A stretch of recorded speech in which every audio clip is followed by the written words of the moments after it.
Halo semuanya, apa kabar? Pada kesempatan kali ini, kami dari kelompok 5 ingin menampilkan video mengenai UMKM yang ada di sekitaran kampus. Dan UMKM yang kita pilih yaitu Kedai Kopi Biana. Ini merupakan kondisi dalam dari situasi Kedai Kopi Biana. Tepatnya sangat nyaman untuk para mahasiswa untuk menyantap hidangan makanan saat makan siang. Dan ini merupakan proses dari pembuatan makanan dari menu yang kita pilih. Sebelum video lebih lanjut, kami dari kelompok 5 ingin memperkenalkan diri kami terlebih dahulu. Halo semua, kami dari kelompok 5 ingin menampilkan video mengenai UMKM yang ada di sekitaran kampus. Sebelumnya, izinkan kami untuk memperkenalkan diri. Nama saya Atila Reno Taiko. Dan nama saya Siti Mariana Siregar. Saya Anis Mutia. Saya Adelia Putri. Saya Wulan Suci. Video ini ingin mengenalkan dan mengembangkan pengetahuan kalian tentang UMKM yang ada di sekitaran kampus. Banyak sekali yang di sekitaran kampus ini usaha-usaha kuliner yang dapat kita temukan, terkhusus makanan berat yang dibutuhkan mahasiswa. Video ini ingin mengenalkan dan mengembangkan pengetahuan kalian tentang UKM yang ada di sekitaran kampus. Banyak sekali di sekitaran kampus ini usaha-usaha kuliner yang dapat kita temukan, terkhususnya makanan yang berat yang dibutuhkan mahasiswa setelah kegiatan kampus. Sebelumnya, saya menampilkan cuplikan mengenai tentang wawancara UKM di sekitaran kampus. Alangkah baiknya teman-teman untuk mengetahui apa itu UMKM dan jenis-jenis yang ada di Indonesia. Halo teman-teman, sebelum melihat contoh video UMKM yang kelompok kami pilih, sebaiknya kita mengetahui apa sih itu pengertian tentang UMKM. Kepanjangan dari UMKM ialah usaha mikro kecil menengah. Dengan pengertian istilah umum dalam dunia ekonomi yang merujuk kepada usaha ekonomi produktif yang dimiliki perseorangan maupun badan usaha sesuai dengan kriteria yang ditetapkan oleh Undang-Undang Nomor 20 Tahun 2008. Emang penting UMKM di Indonesia? Ya, peran UMKM sangat penting sebagai sarana untuk mengatasi masyarakat kecil dari jurang kemiskinan. Alasan utamanya juga ialah penyerapan tenaga kerja yang tinggi oleh UMKM. Hal ini terbukti dalam Kementerian Koperasi dan UMKM Maret 2021, jumlah di tanah air sebesar 64,2 juta dengan kontribusi terhadap produk domestik bruto atau PDB sebesar 6,07% atau senilai 8.573,98 triliun. Peran UMKM dalam perekonomian Indonesia dilansir dari situs Bappenas. Di Indonesia, UMKM memiliki kontribusi atau peranan cukup besar, yaitu 1. Perluasan kesempatan kerja dan penyerapan tenaga kerja. 2. Pembentukan produk domestik bruto atau PDB. 3. Penyediaan jaring pengaman terutama bagi masyarakat berpendapatan rendah untuk menjalankan kegiatan ekonomi produktif. Dikutip dari usaha mikro kecil dan menengah di Indonesia, karya Tulus Tambunan, UMKM mempunyai peran penting di dalam pembangunan dan pertumbuhan ekonomi. Peran UMKM tidak hanya dirasakan di negara-negara sedang berkembang, melainkan juga di negara-negara maju. 2. Di negara maju maupun berkembang, UMKM sangat penting sebab menyerap paling banyak tenaga kerja dibandingkan usaha besar. 3. Kontribusi UMKM terhadap pembentukan atau pertumbuhan produk domestik bruto atau PDB paling besar dibandingkan kontribusi dari usaha besar. Secara umum, terdapat 3 peran UMKM atau kontribusi UMKM terhadap perekonomian Indonesia, meliputi 1. Sarana memeratakan tingkat perekonomian rakyat kecil. UMKM berperan dalam pemerataan tingkat perekonomian rakyat sebab berada di berbagai tempat. 2. UMKM bahkan menjangkau daerah yang pelosok sehingga masyarakat tidak perlu ke kota untuk memperoleh penghidupan yang layak. 3. Sarana mengentaskan kemiskinan UMKM berperan untuk mengentaskan masyarakat dari kemiskinan sebab angka penyerapan tenaga kerja terhitung tinggi. Sarana pemasukan devisa bagi negara UMKM menyumbang devisa bagi negara. Sebab pasarnya tidak hanya menjangkau nasional melainkan hingga ke luar negeri.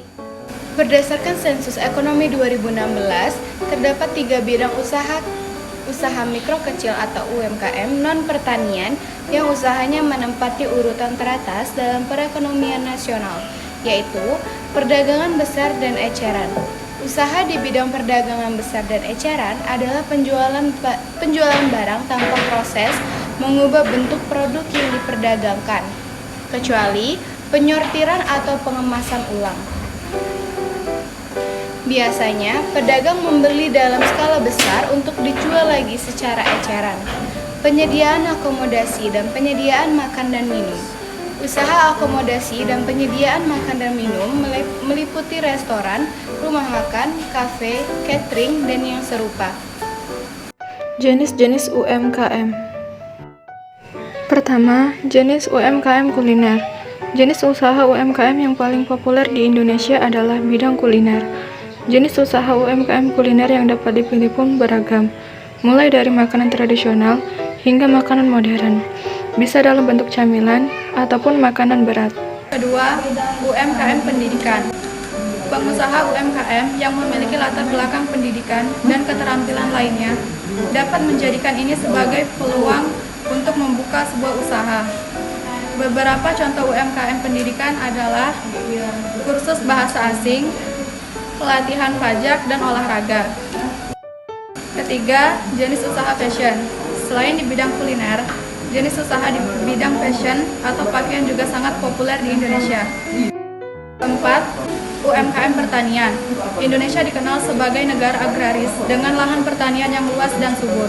Tidak mengherankan kalau saat ini sudah banyak pengusaha yang melirik sektor pertanian sebagai ladang usaha.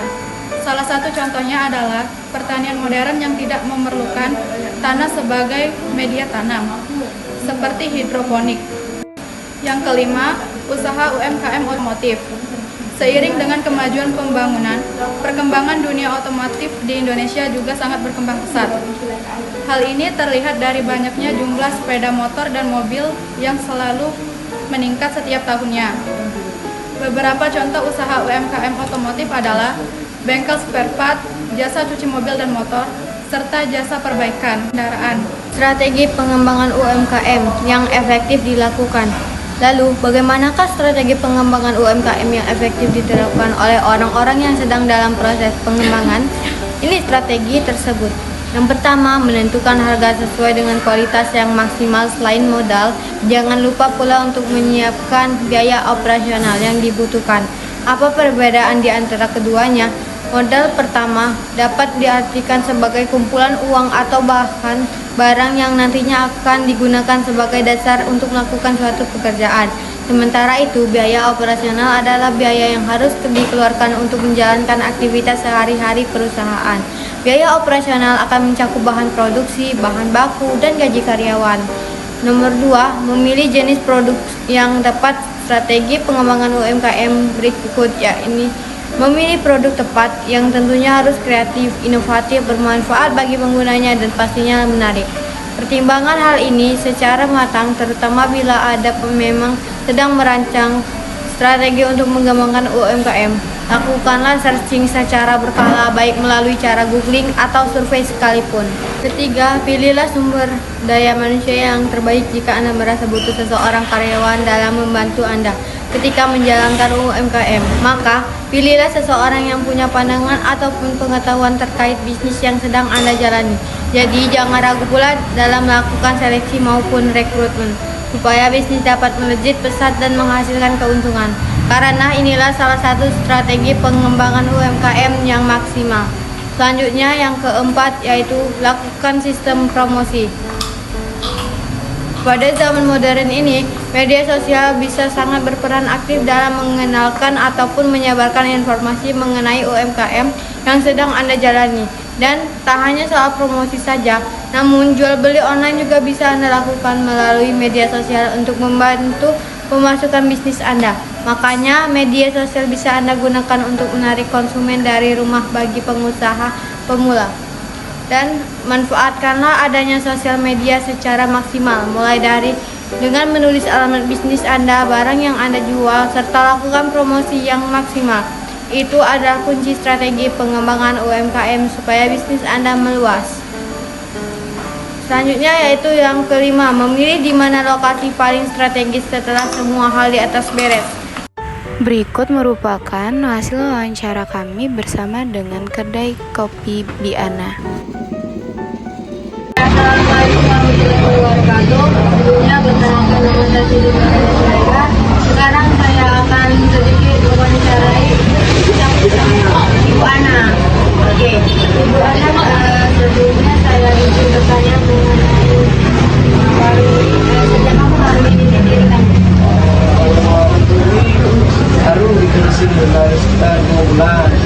Tapi kita kalau di rumah udah lama kita usahakan. Hampir 3 tahun kita bisnis usahanya kan.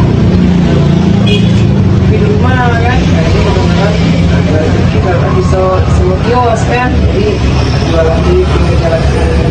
Jadi baru buka kiosnya kalau jualan itu sudah lama. Tokun aplikasi kan. Terus ibu ini idenya dari mana buat? Apa dari keluarga? Ya, kalau ibunya awal inspirasinya ini hobi makan. Dari hobi. Hobi makan, terus kalau beli jajan itu kan kecewa kalau udah sesuai gitu ya. Itu dari situ lah, pengen bisa masak, pengen jual, baru makannya Bisa berasa ya kecewa gitu ya, apalagi iya, malu jadi kalau makanya ikutin lah harganya kan dan mahal-mahal kan biasa lah ya nanti seperti saya sebutkan sama ke ikan kan utama ke mana biar makan tuh senang hati gitu lah hasil kamu kamu kecewa kan jadi jangan sampai masih uang tuh cairin dulu gitu lah makan bayar kecewa kan makan bayar kecewa.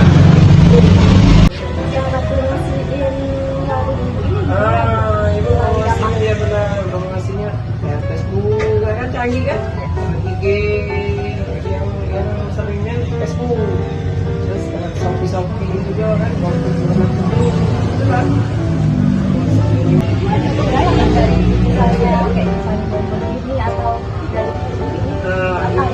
kita ada benar paling dari kendaraan ini bahannya lah berubah kan naik sekarang bahan kan ya nah kita nak naiknya ternyata kan tidak tega kan paling kita selama bahan naik ini kan saya untuk tipis kan barang kan berubah lagi kan sudah ada di situ lagi kita kalau kendalanya di situ. Apakah nanti ibu ini menambah baru dimakan ibu ini? Iya pasti kalau pengen nambah lagi dan nambah lagi kan ya kayaknya kadang-kadang kan kita baru ada ini kan ya pas tadi kayak tadi kita ya betul-betul ya kan seorang itu kayak tidur kan Kesalahan apa saja biasanya buat ibu? alhamdulillah semua kalangan ibu-ibu, bapak-bapak kan kita kalau buburannya kan kalau makan kan terus anak-anak nasi goreng itu kan atau dingin nasi goreng kan jadi masuk semua kalangan sudah masuk. Sebenarnya apakah sudah optimal atau sudah sangat laris atau Belum sih kalau laris belum tapi begitu dari buka itu istilahnya grafiknya naik kan naik dari hari ke hari kan naik tapi kamu drastis naiknya belum bertahap kan naik hari-hari jadi itu kan baru sekitar 2 bulan bisa Allah kan timis ke depannya kan bisa Allah menu yang ibu ini yang apa bu yang paling laris yang paling laris di sini bubur ayam sama ini martabak sama telur baru baru ini bius air tuh kembali ke situ. Oh, belum ada masih belum ada.